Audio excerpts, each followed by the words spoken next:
Mortmain by John Metcalfe, dramatised for radio by Rebecca Wilmshurst, with Robert Glenister as John, Helena Breck as Salome, and David March as Humphrey Child. The action of the play takes place somewhere in the south of England before the last war. Mortmain. Listen to the sea, a primal sound, that sound of water washing the shore, soothing troubled spirits. I often come here for your sake, Sal, right at this very spot, and look out and remember.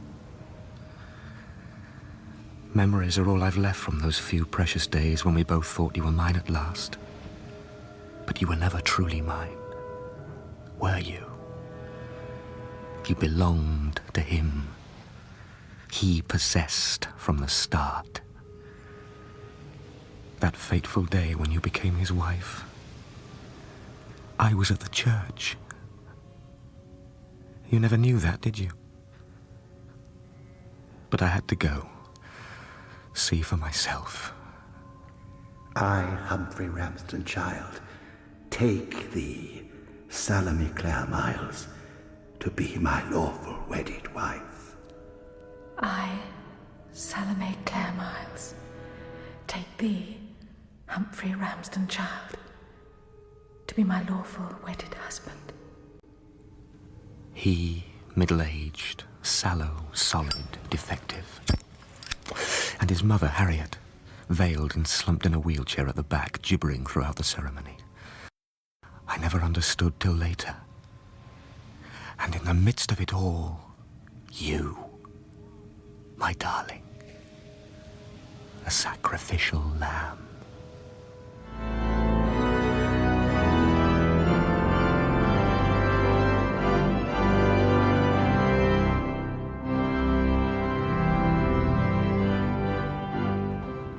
Perfection. The moon's up already. You look flushed, my dear. Oh, do I? I suppose I am a bit. Just I'm glad it's all over, the ceremony. I feel I can be more relaxed now. Begin to enjoy myself. The ceremony was the consecration of our vows, Salome. It may be unduly formal to some, but for me it is most fitting for such an important moment in our lives. Of course, I wasn't meaning to be critical. I take all my marriage vows seriously, every one of them. Meaning I don't? For better, for worse, for richer, for poorer, in sickness and in health. That's how much we are now a part of one another, together from now on. Till death us do part? Oh, no. Not just until then, but beyond. That's my conviction, Salome. Marriage joins more than our hearts. It binds our souls beyond death, throughout eternity.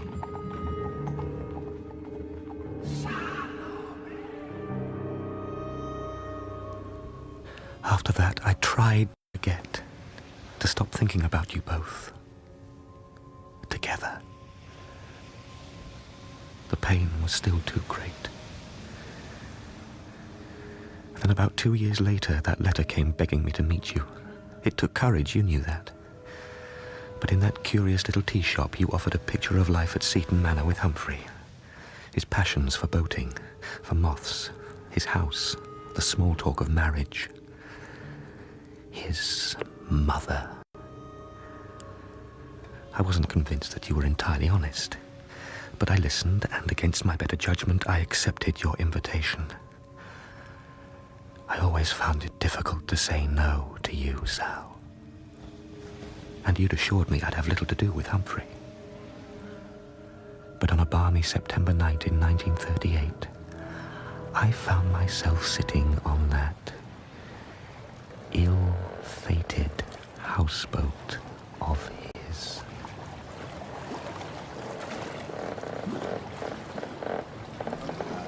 Put on the gramophone, Mary. Good old Humphrey. Always wanted to defy superstition. How do you mean? Well, count. How many places? 13. 30 to dinner. Very unlucky, some would say. Did you say 13? Oh, my God, Teddy's right. That's Wrong, Florence. Did you realise there were 13 of us? Of course. You would. You mean this was intended, old man? Naturally. And then you're not superstitious? About 13 seated at dinner. Yes. Of course I'm superstitious.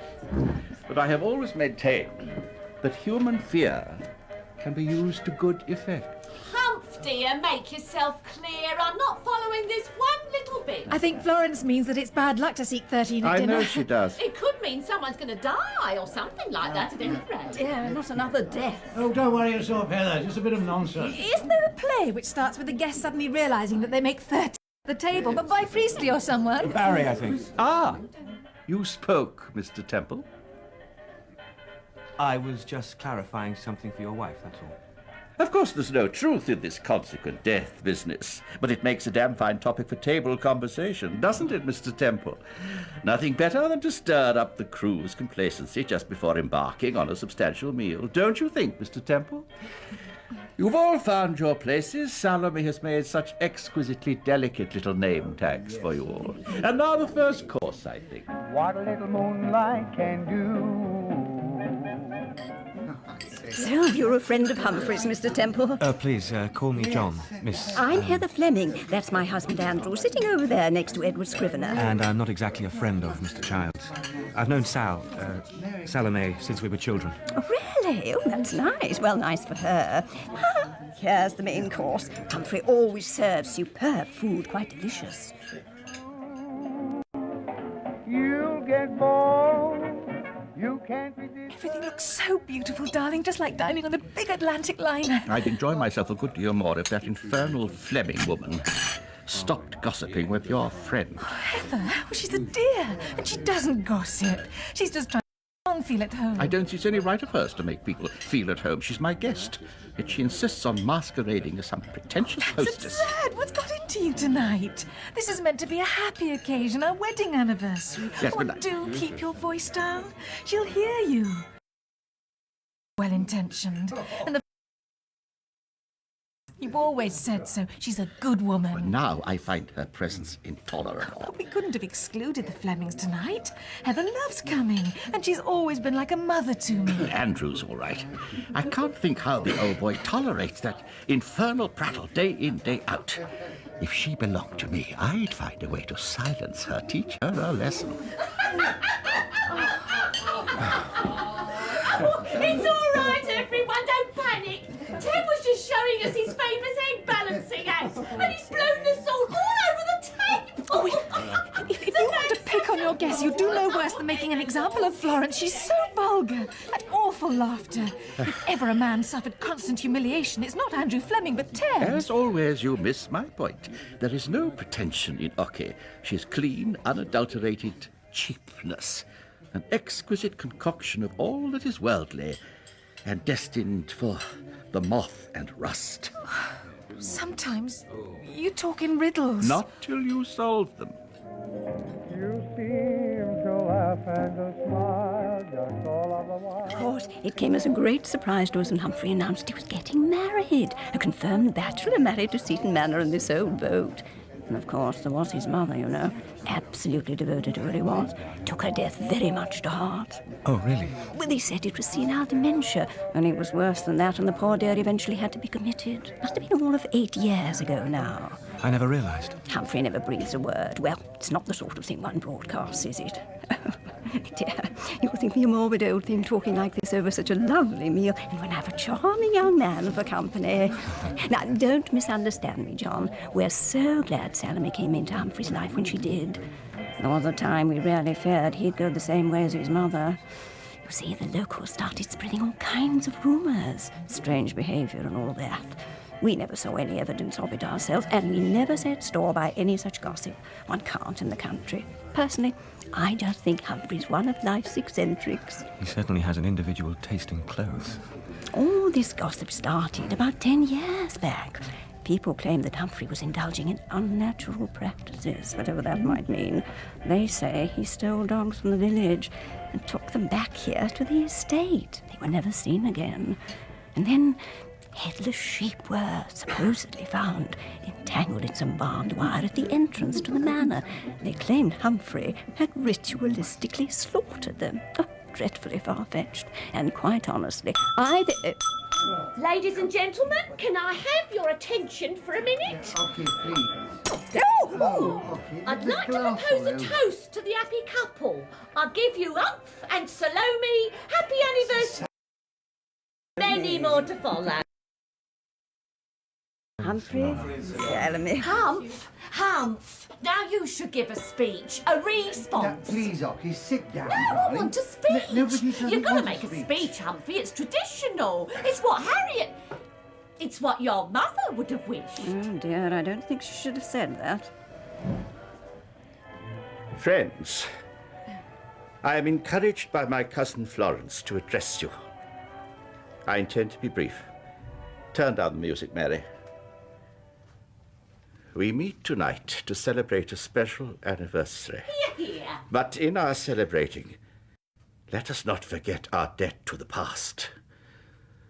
Until 2 years ago, as you know, Seaton Manor had long been mourning its true mistress, my mother Harriet. Let us remember that it was my mother who breathed life, who fashioned. She from whose loving touch no nook or cranny was spared. She whose spirit even now I sense within, encircling us at dinner. Oh, he's giving me the creep. Though her body is passed from us, let us not forget her. Yeah. But then, exactly 2 years ago, I finally caught my beautiful Salome and brought her home. She is young in years, and, like a pretty little moth, must bat against the light that Harriet has left behind. But before you all tonight, I make this solemn vow. My house I hold most dear, my estate I hold most dear, and my wife, my most valued possession, I also hold most dear. I have her, and in time-honored fashion, I will keep her. I offer a toast to us, to life, to death, and to the hereafter. There's your speech, Florence. And I trust, my beloved Salome, that your appetite for occasion is duly sated. Ladies and gentlemen, if you care to make your way back to the house, I'll organise the sweet trolley to be brought out on the terrace.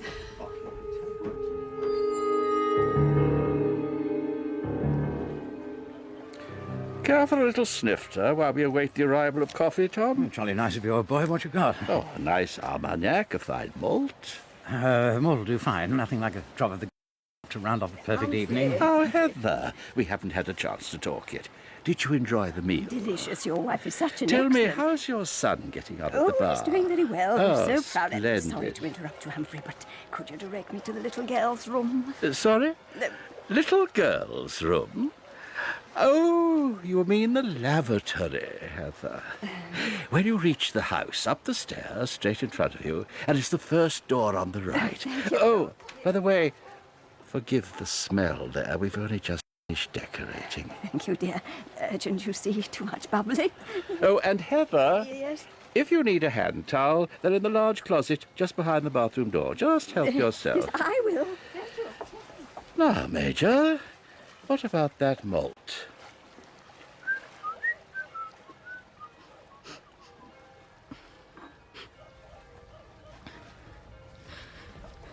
Sal, are you all right? Of course. Why? Humphrey's little speech back there was an outrage.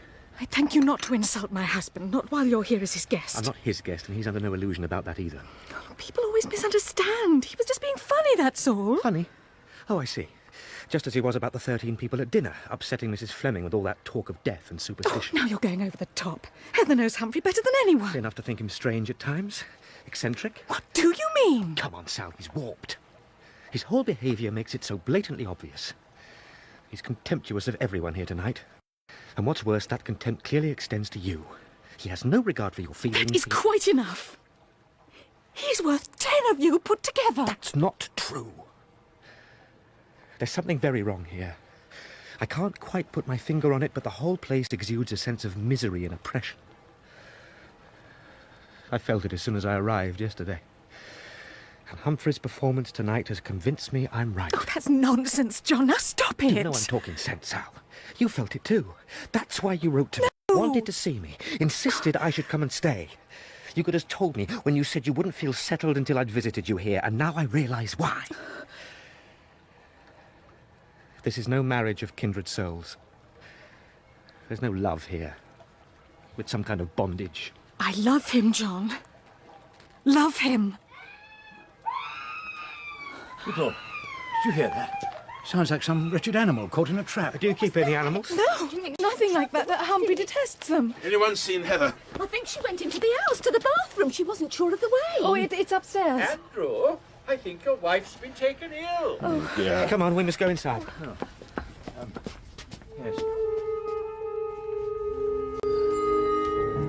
Where's Humphrey? Humphrey? Where are you? Quick, which way's the bathroom? Upstairs. Follow me. Where's the light? It's swinging at the other end. I'll lead you. We refurbished the first floor. We decided to keep the main bathroom there. Humphrey's mother used it. Next door to her rooms are very convenient. Are we there yet? It's just at the top here. Put a light on, I can't see a thing. Oh, this is the bathroom here. The switch is outside somewhere. Yes, we'll have to feel for it. Found it. Oh my God! There are moths everywhere. Heather! Oh, she's here! Oh dear God, they're all over her. Quickly, give me a hand. We've got to get them off. Yes, her eyes everywhere. What a minute. All right, Heather. All right, you'll soon be okay.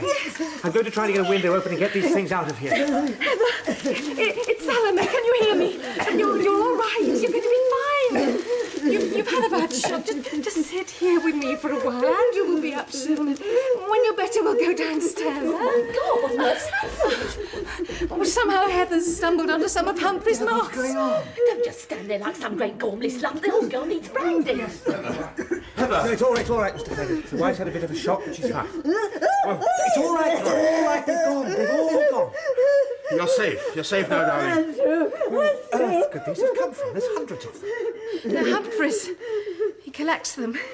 But I can't think how they got to the bathroom. I couldn't help it. They came out with this fluttering. They were suffocating. Yes, it's just a little accident, and soon have you right as rain. Oh, girl. I thought I was going to die. We better get her into the fresh air. Yes, of course. Here, perhaps you and Ted can take her downstairs. Come on, yes.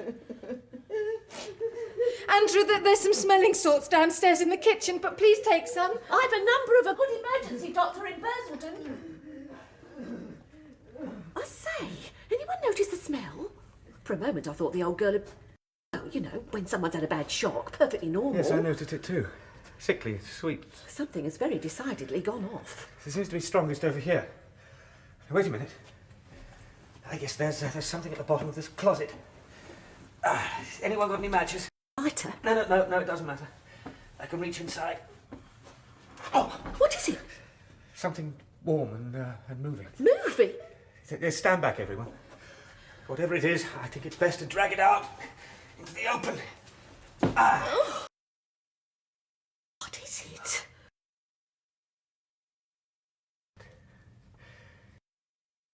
It's a dead dog.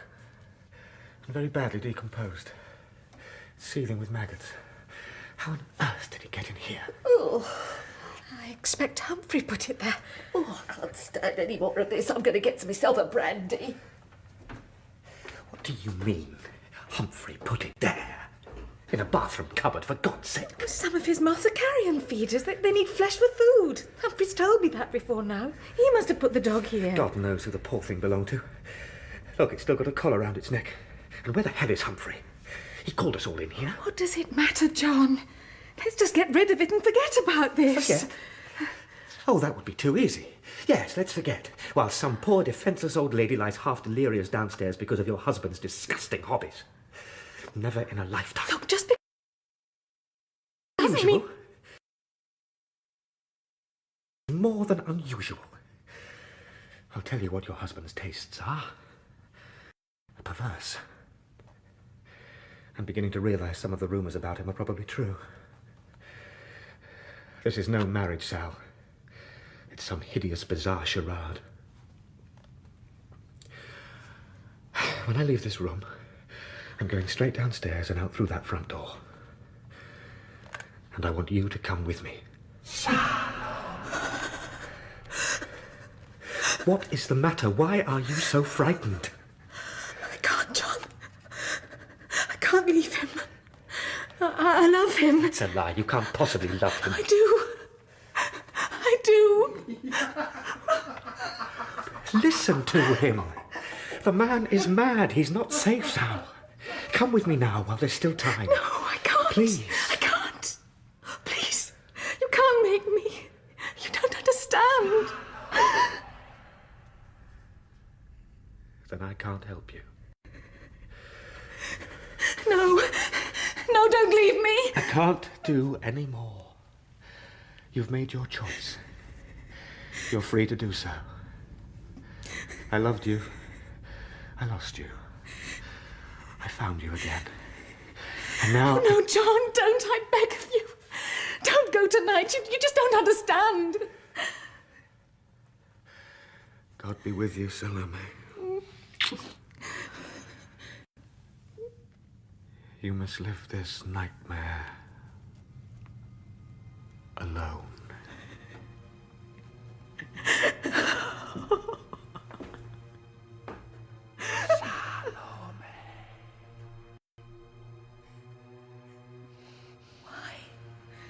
Why have you done this to me? For better, for worse. Why did you upset our guests? Where were you when Heather had her accident? I'm a Lorelei in reverse. I lure them onto rocks. They crash upon the rocks of life into the tides of death. No. Oh, my God. Don't you think I look fetching today, my love? Isn't it a beautiful dress? Where did you find that, Humphrey? Take it off. Oh, you know my son, I see. Your son? That's right. He's a good boy. Stop it. This is grotesque. Stop it, Humphrey. Oh, no. I'm not Humphrey Child. My name's Harriet Child. I can wear my hair in a bun now, but I still have a little problem with my beard. Dr. Matthews! It's Salome Child. Yes, straight away. I don't know how this started, but he's on the roof and he has a dog and he's threatening to set it alight. Oh! I'm sorry, my medication can't help anymore. He needs something much stronger. He's going the same way as his mother. Committed. I fear it's in the blood. Committed, Dr. Matthews. Mrs. Child, there's every chance your husband is no longer harmless. I believe him to be criminally insane. Criminally insane? Can nothing be done? Nothing. Mrs. Child, it's for the best. We have stronger drugs there. He'll respond. He'll be quite comfortable. No. Dr. Matthews! What are they doing? Trying to give him an injection to calm him down.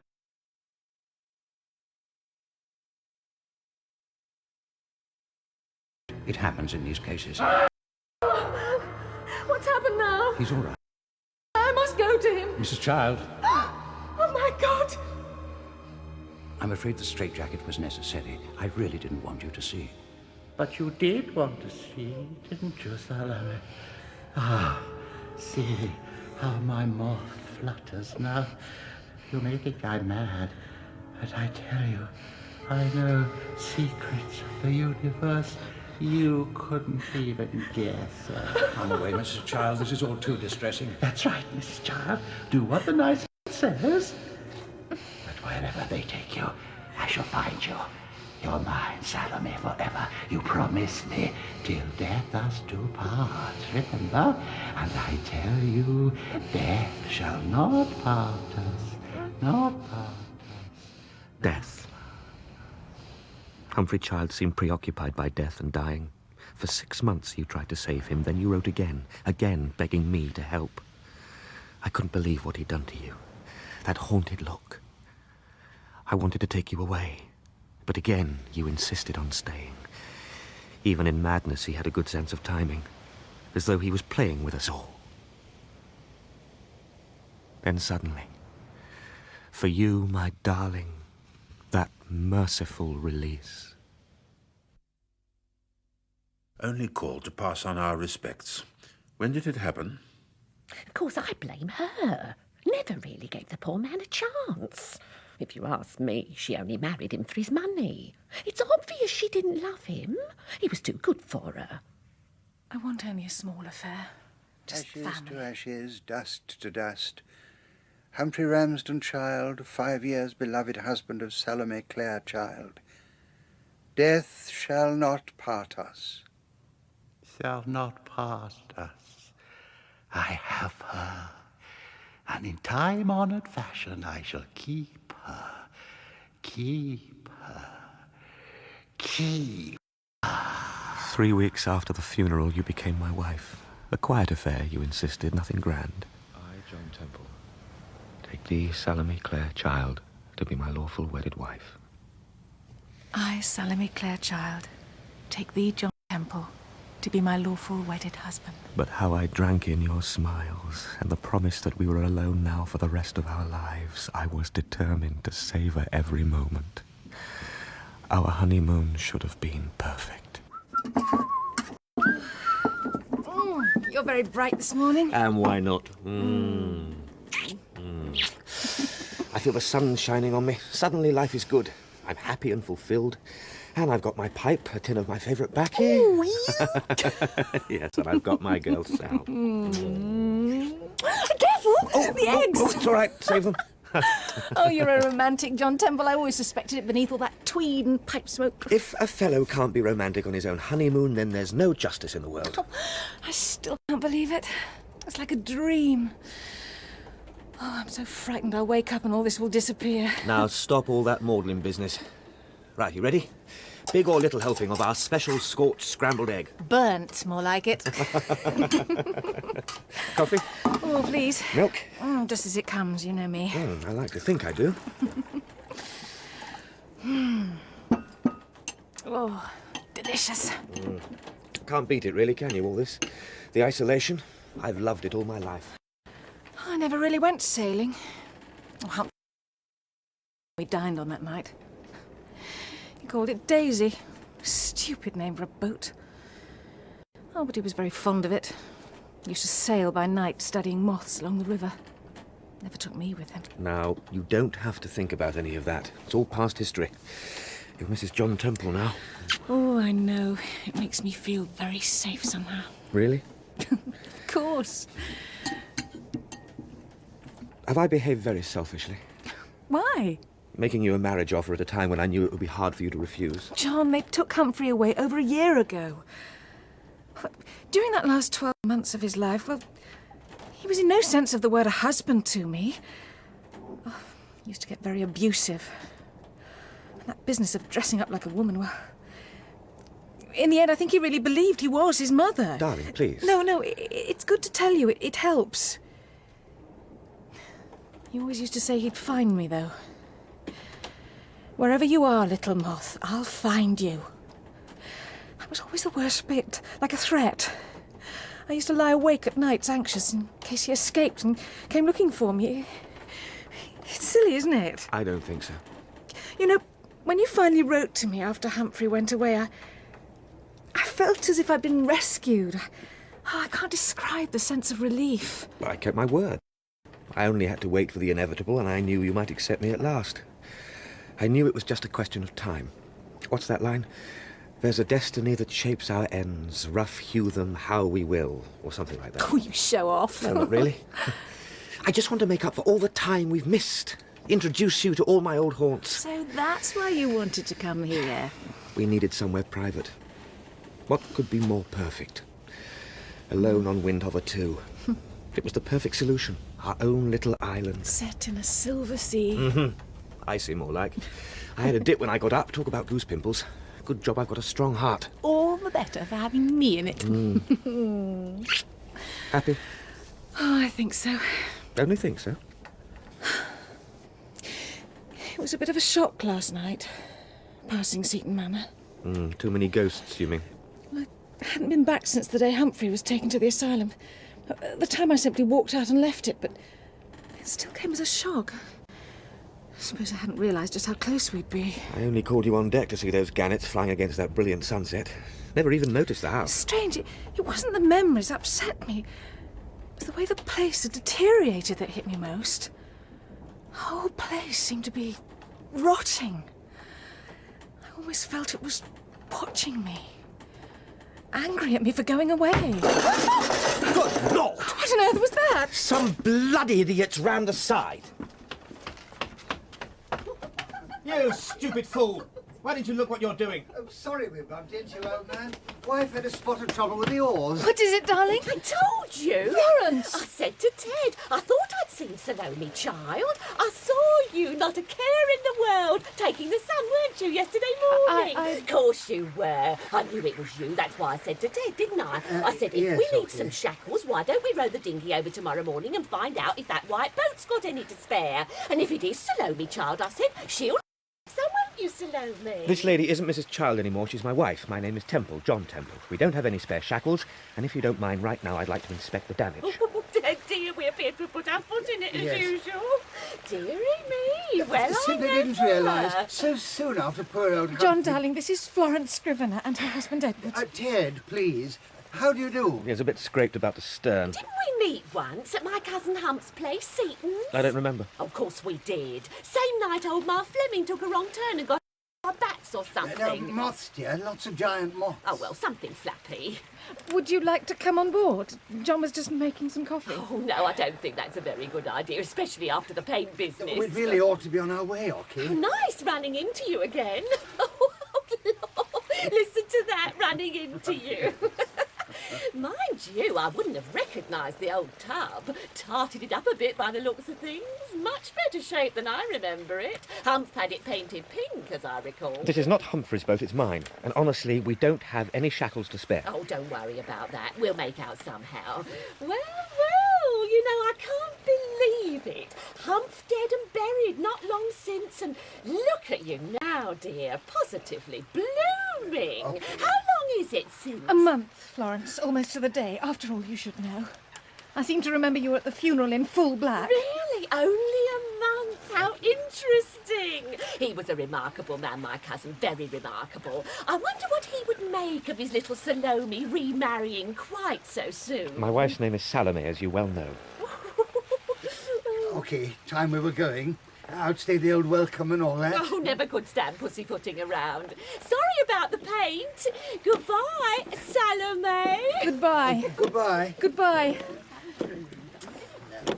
Hateful woman. He was trying to stop her. Is the damage bad? No, not really. Just scraped off the paint along there, see? So bloody careless. Flaming amateurs. God, awful people, those two. Yes, I never liked them. Although Ted seemed all right. I mean, he's quite nice in his own way. You know, I think we'll make a push ahead of schedule. It's getting a bit crowded round here, and I'd like to get to Collett's farm by mid-afternoon. Do you mind? Oh, not a bit. After seeing those two, I feel I want to move away from Seaton for good. And I thought we'd left your past behind for good as well. Until later that evening. We'd been sitting on deck after supper when I suddenly spotted that boat again. We'd seen it once already the night before.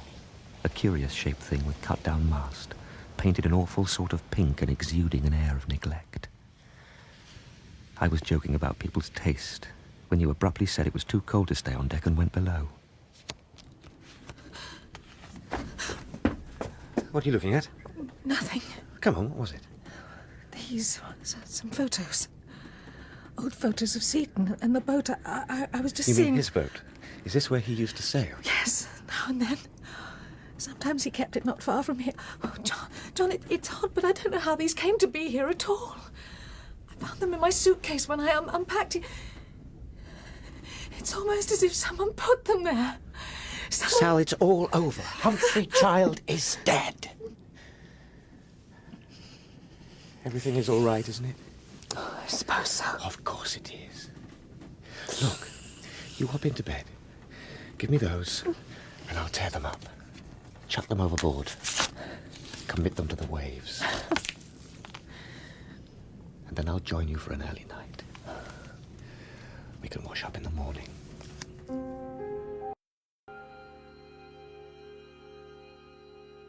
Salome.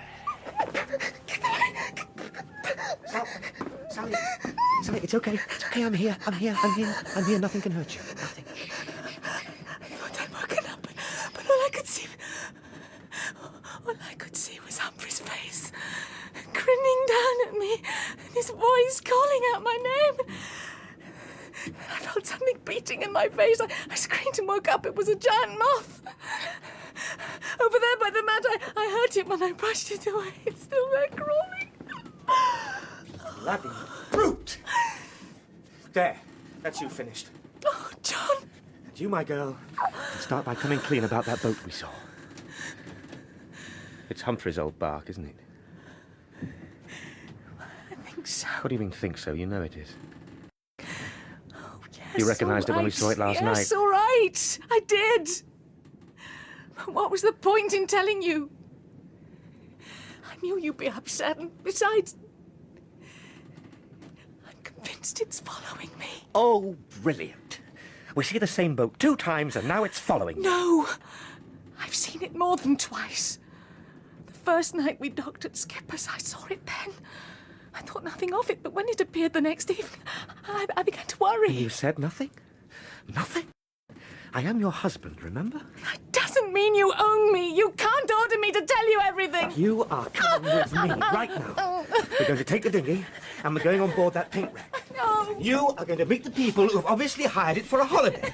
And you're going to send these bloody, stupid ideas about phantom ships pursuing you right back to Davy Jones's locker where they belong. No! No, please don't make me. I beg of you, Humphrey. What did you call me? Sorry. I'm sorry. You called me Humphrey. I thought... Your face, I'm sorry for a moment. It was Humphrey's. It's gone. The blight is gone. I saw it. It was there only 5 minutes ago. You're let off this time, Sal. But the next time we see that wretched boat... I'm going to bed.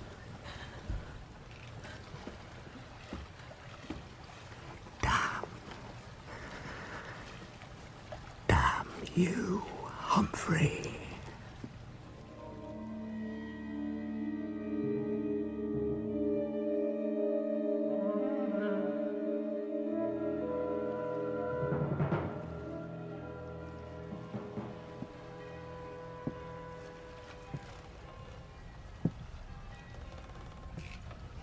About last night. We need to talk. I know. There are so many things I haven't told you, but I was trying to forget the past, like you said, and not let my memories upset me. I shouldn't have lost my temper. I'm sorry. It was unforgivable. Oh, it wasn't like you. I've never heard such anger in your voice before, such intensity. I didn't believe you could be so violent. Yes, it scared me too. I just completely lost control. I'm very sorry. It'll never happen again. Never. I promise.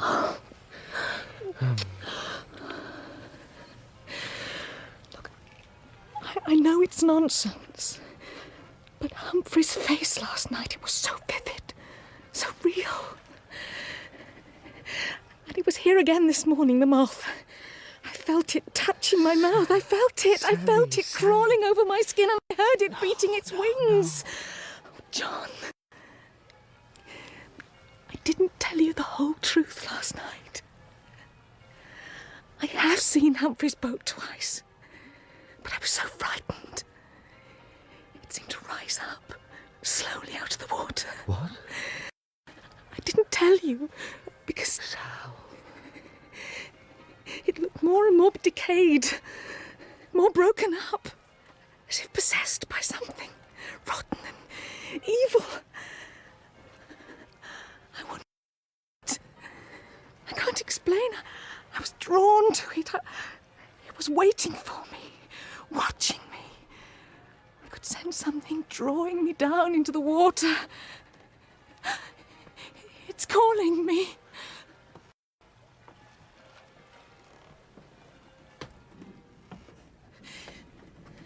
But don't let me go.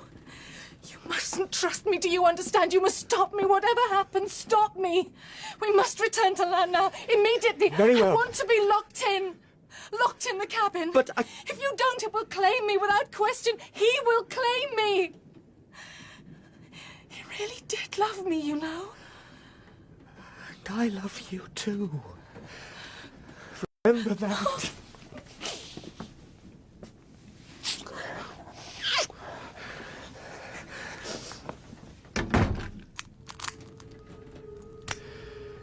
You're safe now, darling. Nothing can claim you.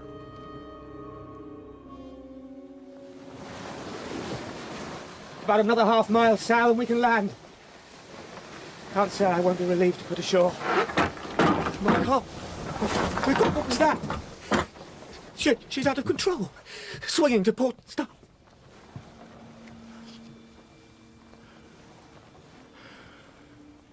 It's Humphrey's boat. Rising out from the water. Rotted almost through. My God, the speed. Salome! Salome! Death shall not part us. You shall not have her! She's mine! And mine she shall stay! Humphrey's voice. I swear I heard it. What? Oh, my God, it's one of those giant moths. No, not my mouth. I've come to claim what's mine, Salome. Till death us do part, my dear. No, Humphrey. I'm not ready. Oh, please. Please leave me alone. John! Help me! Open the door, please! Please open this door! He can't hear you, my beloved. He has thoughts only for his precious boat. Come with me now. I've come to take you home. To my son.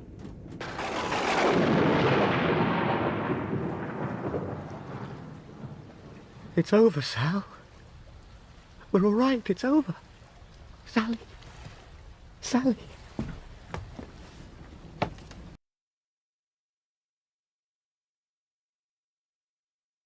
Sal. Sal. Sally. Sally.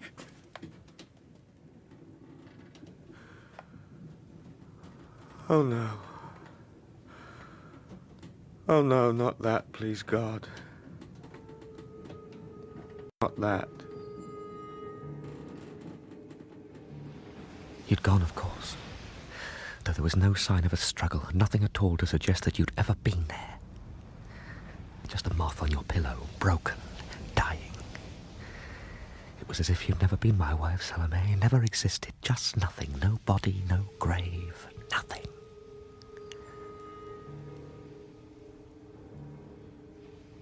All I have left is my heart, my memories. I pray to God that the sea, and only the sea, has yours.